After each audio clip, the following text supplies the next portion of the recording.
In this video, we're gonna go over what is the InBody, how does it work, why we should be doing it, when we should be doing it, and how do we do the test. At the end of the video, we're gonna go over some body composition, Q&A about muscle mass and body fat percentage, and some more data after that, right? So the first thing, InBody. InBody is a type of scale that sends electrical signals from your feet to your hands through your body. And it does that, and what happens is your body is full of tissue. So we have skeletal tissue, we've got muscle mass, body fat percentage, water, fascia, organ, connective tissue, all these types of tissues, right? And this scale, that signal, right, the amount of resistance it gets to get back to itself, back to the machine, it has really fancy math. It gives you a very close estimate of how much of that material is muscle or body fat. Now, there's obviously a little bit of variance here because it's not perfect, but it's pretty accurate, and it's accurately accurate, okay? Now, what we want to do is that when we want to do this test, we want to make sure that we are allowing for as much of that signal to go through our body. So what we do is we take a little bit of our wipes, we make sure our hands are not only clean, but if there's a little bit of water there, that's gonna help the signal move more clear, okay? So I do the same thing with my feet and the bottoms so that not only am I clean, but then that helps that connection, okay? What I'm gonna do is I'm gonna get my app out first, right? So the InBody app, start test. Now I'm not gonna do anything. I'm just gonna tap the screen. If I see that it's on, I don't have to do anything else. Now, you just tapped that button. Okay. Now I'm going to start test. Now I haven't done anything. InBody connected, start InBody test. Now if you didn't get that, right, make sure your Bluetooth is on and it'll look for the InBody, but it should already have it as long as your Bluetooth is on. Now when I go to yes, start test, if my volume's up, which it's not, it'll give me some audio cues. But those are pre-programmed audio cues. You don't have to do them exactly on that. I'm gonna stand on the scale, heel, heel. Now I'm gonna wait. Regardless of what the app is doing or the app is saying, I'm gonna wait until the number on the scale stops moving. It'll blink a few times. Then it'll say pose, and that's when I'm gonna get into the actual body fat and muscle mass test. Thumbs on the silver part, fingers on the silver part. My arms are straight and to my side. I should have everything super relaxed, okay?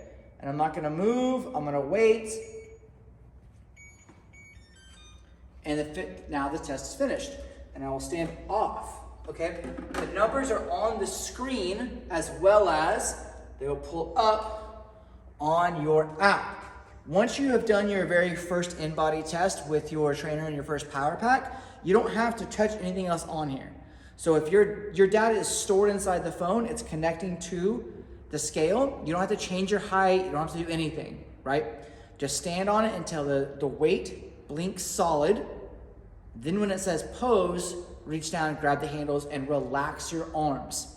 The only time that you need to bring your arms off your body is, let's say that I have a tank top on and I've got skin on my arm and skin on my lats and my ribs open. If that skin on skin contact is happening, I need to create space so that there's no contact of the skin. But I do not have to lift my arm up, because if my muscles are flexed, that's gonna change the type of resistance going through the body. So I wanna make sure everything's nice and relaxed. My arms are down to my side. If I have shorts on or short shorts on, I wanna make sure that none of my skin between my legs is touching. And so you may have to be kind of standing out in a way. But if I have layers on, it doesn't matter, right? So arms to your side and relaxed. And that's all the test is. So that is how to do the test, right?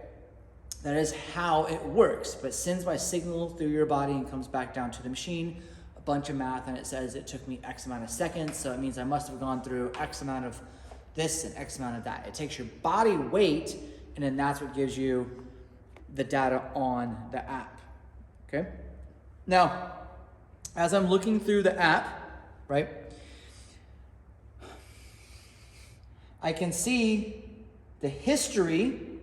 If I click over on that third dial, that's going to give me the history from the last several tests, but it's not going to give you total. So it's usually about a 60 or 80 day window of this scale, right? If I want to go through detail of just the test I just did, it'll tell me those numbers from what just happened. Okay? And then there's a bunch of more information on here. Some of the information, BMI basic is a measurement of weight over height. Don't worry about BMI, right? It's just something that doctors use. It really has no application inside of any kind of fitness, right? Percentage of body fat, that's going to be the amount of percentage of our body weight is fat. Basal metabolic rate, when you look at your history, you can see basal metabolic rate at the top, right? And it's going to have some changes. Now, basal metabolic rate is basically what your metabolism is. So your basal metabolic rate is how many calories you burn at rest during just a day of doing nothing. We have a bunch of things on top of that create different types of metabolism. That's a very much longer other video. But now the app isn't going to give you a true 100% metabolic rate, because in order to know metabolic rate, you have to be breathing, you have to be doing all these high-end tests to figure out metabolic rate. But this data does give us a really good guesstimate of where we are with metabolic rate compared to our height, our muscle mass, and our body fat percentage. So if my muscle mass increases, right, my metabolic rate also increases. And I can have changes in my body fat percentage, my muscle mass, and my scale, which are all gonna have a change to my basal metabolic rate, okay? The higher the metabolic rate, the better throughout all of our time, okay? If you see yourself trending in a weight loss, right, if the scale gets lower and lower and lower and lower and lower, regardless of muscle mass and body fat percentage, you're gonna see the basal metabolic rate decrease, okay? If I start to increase muscle mass as I'm losing weight, you'll see it kind of hang out or even increase. I can have the same weight, same muscle mass, and lose body fat percentage, and I can see my metabolic rate increase as well. So the basal metabolic rate is gonna be a reflection of the relationship between weight, muscle mass, and body fat percentage. You always wanna try to keep that number high, but if it will drop if we're doing consistent weight loss for a long time. Increasing muscle mass through different phases will help us rebuild that metabolic rate, okay?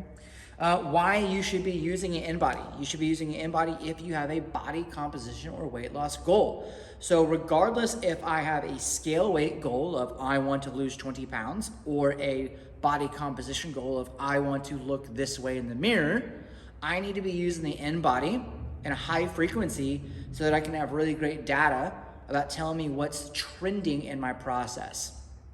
Because you may have a body weight goal and you may be in your first 60 to 90 days of lifting weights and the body weight is not actually changing. However, you are losing body fat and increasing muscle mass. Now, I know that's still not the goal, but at least that gives us a W of like, okay, I'm going in the right direction. I may have to make more dramatic changes if I really want to see the scale go down, okay? Or if you are if you want to make a change in the mirror, you want to look more toned, you want to see more muscles, and the weight is going down, but you're not changing anything, and you see that you're losing muscle mass more than you are losing body fat percentage, then we know we have an error in the process. So looking at all these things in the relationship to each other can really tell us a story, regardless of our goal. Unless our goal is 1,000%, I just want to be stronger. However, if our goal is to be healthier and our body fat percentages are not in a healthy range, we need the data from the InBody because we need to get those body fat percentages underneath, right? When you're looking at your information on your detail, okay, you see how it's black, green, and red on each thing? This is telling me that I am in a unhealthy range for weight, muscle mass, and body fat percentage. this is pounds of body fat. And the same thing down here. So ideally, we want to get the body fat mass down to healthy range. Muscle mass being high and weight being high, well, that's kind of dependent on the goal, right? Obviously, if you want to look muscular, you're going to have more muscle than the average person, okay? Okay, what other questions do we have? I think that's the basics. Oh, Basics. so we know why we should be getting on it. How often should we be getting on it? You don't want to get on the InBody more than once a week, right? And you don't really want to be getting on it more than once, you don't want to be getting on it less than once every 6 weeks. Because if you're only getting on it once every 6 weeks, right? And the 6th week and then the 12th week and the 18th week, and the numbers aren't really making any sense, we don't have any data to like reverse engineer out of and going, well, what's really happening here, right? So if you have a body composition or a weight loss goal, I would recommend you being on this in the 1 to 4 week range in a high frequency.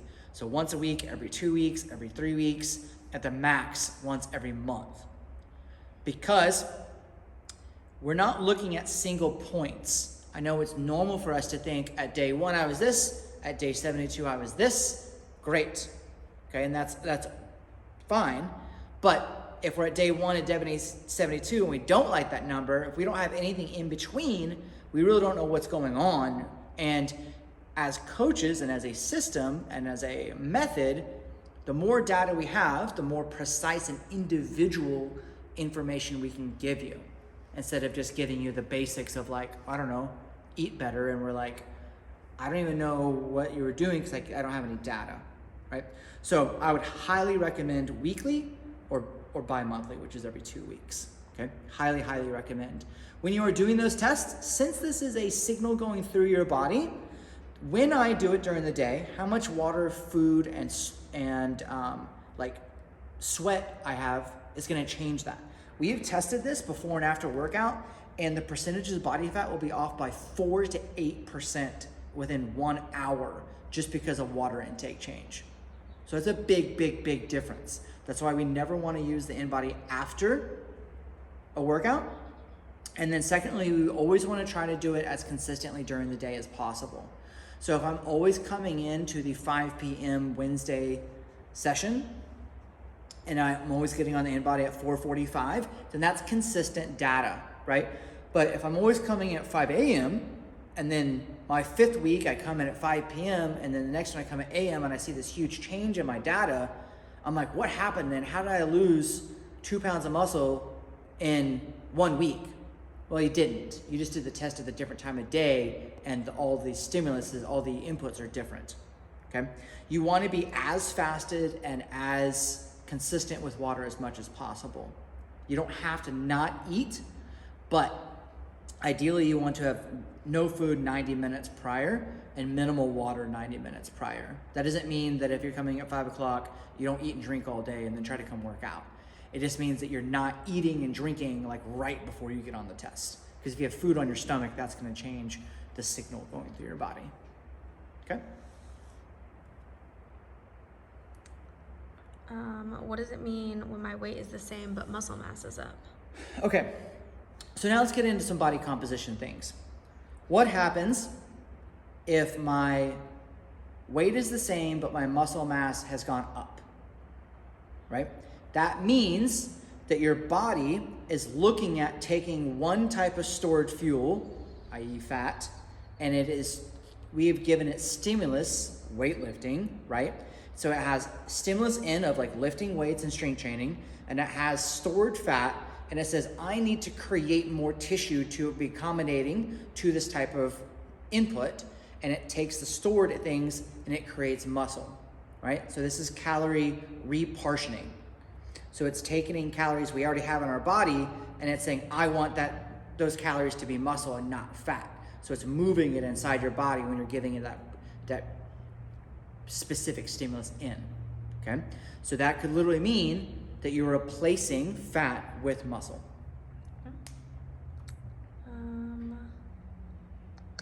Why did my body fat go up? Why did my body fat go up?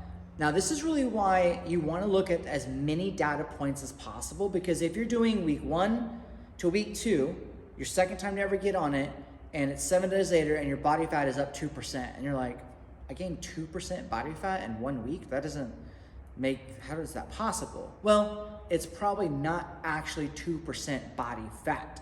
It's probably a change in the water, the time of the day, or stress, or working out or not working out, that you gained or did not gain that. So that's why looking at week 1, week 2, week 3, week 4, week 5. Now, if week 1, 2, 3, 4, 5, you see a constant trend of like 0.5%, and at week 5, you're at 2% body fat, we've got an issue with our energy equation, and we really need to look at like, why is that happening? But on a smaller scale, if you see big changes of 2% within 1 week, that's an error in the test. That's not what's happening with your body. Just like our body can lose and gain up to 6 to 10 pounds in one single day, you're not actually gaining and losing muscle mass or body fat. There's just tissue and water and food storage that's all changing constantly inside your body. What does it mean if my scale weight goes down, but my body fat stays the same? What does it mean if my scale weight goes down, but my body fat remains the same? That means you're losing muscle, okay? And there is an expected muscle loss rate during dieting that is going to be, it can vary if 0.5% to 1%. As long as we're not losing muscle mass faster than we're losing body fat, then we're at an acceptable amount. The other thing about muscle mass that can be tricky is that your muscles naturally, right, when they are sore or when they're becoming challenged, right, or just as they are naturally, they absorb and hold on to water. So if I did a workout and I ate a bunch of carbs, drank a bunch of water, and the next day I get an InBody and I've gained 3 pounds of muscle in one day. I didn't gain 3 pounds of muscle, I gained 3 pounds of my intracellular water holding inside my muscle mass. Again, this is why data trends are so important to see if I'm really actually gaining muscle mass and not just a water intake change. So it's possible that if you're dieting and you're working out a ton, that you may be losing muscle mass as the scale drops and body fat percentage not changing. But that's rare. And if we have multiple sets, if we have 6 InBody tests over 8 weeks, we're gonna know what's really happening there. We already went through studying trend lines. Did I gain 2% body fat in 1 week? We went over that. How often would you say muscle mass can go up on average? Okay. Week to week, month to month? So what should I expect from if I'm really into the process? Now, you're basically looking at 1% monthly as a healthy range. So I could gain 1% muscle mass per month, or I could lose 1% body fat per month in a good sustainable range. If you're super dialed in, or if you have an excess amount of body fat, that 1% could be weekly. It is very rare that you're gonna gain 1% muscle mass per week, unless you're pretty new to strength training, or you're on steroids, or you're taking a whole different new approach to program design, that you'll see that much of a muscle mass change. 1 pound a week would be a stretch, and that would be overeating on food and carbs and calories and proteins and doing muscle type like hypertrophy programs day in, day out for 6 days a week. Okay? I think that's it. Good. Okay. The last thing I want to leave you with is I want to leave you with the fact that we are looking at trend lines over time, right? We are not looking at emotional responses from 1 week to the next week. We're looking at, I've had 6 tests over 6 weeks. If I draw a line from week 1 to week 6, am I trending in the right direction? Good. Is the line staying the same? Good. Is the line going in the wrong direction? Good. All these are good because we're looking at trend lines, because that's the only way we can truly understand our individual process. When you're looking at the app, you can go back through your history, Okay, now it says recent is toggled over, and that's going back to February. But if I go to total, that's going to give me from the very first time I did the test from January.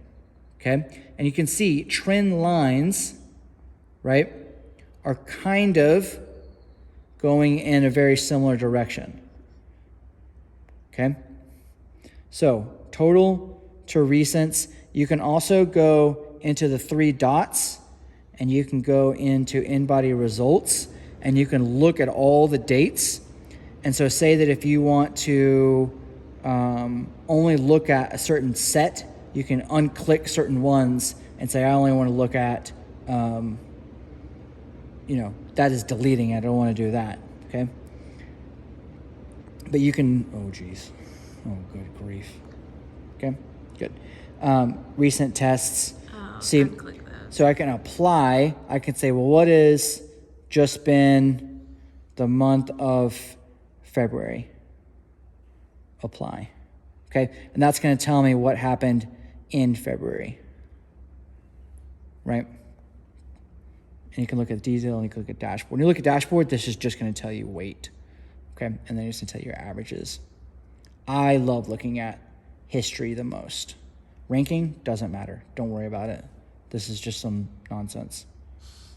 Okay, so detail of the test we're using right now. Kind of gives you breakdown of. Good. Breakdown of weight, muscle mass, body fat mass, and then kind of the ranges, percentages, range there. Good. Okay. And the history, and I can change this back to all of them if I wanted to. Okay, apply. But the best one is definitely to look at history and look at totals from the very first time you did it until now, and you can see whether or not I am changing or not, right? This is a very consistent line with some huge drop. That was a Prevail Taco diet. All that dip was me cranking down for 4 weeks. Okay, I think that's about it. If you have more questions, please drop them below.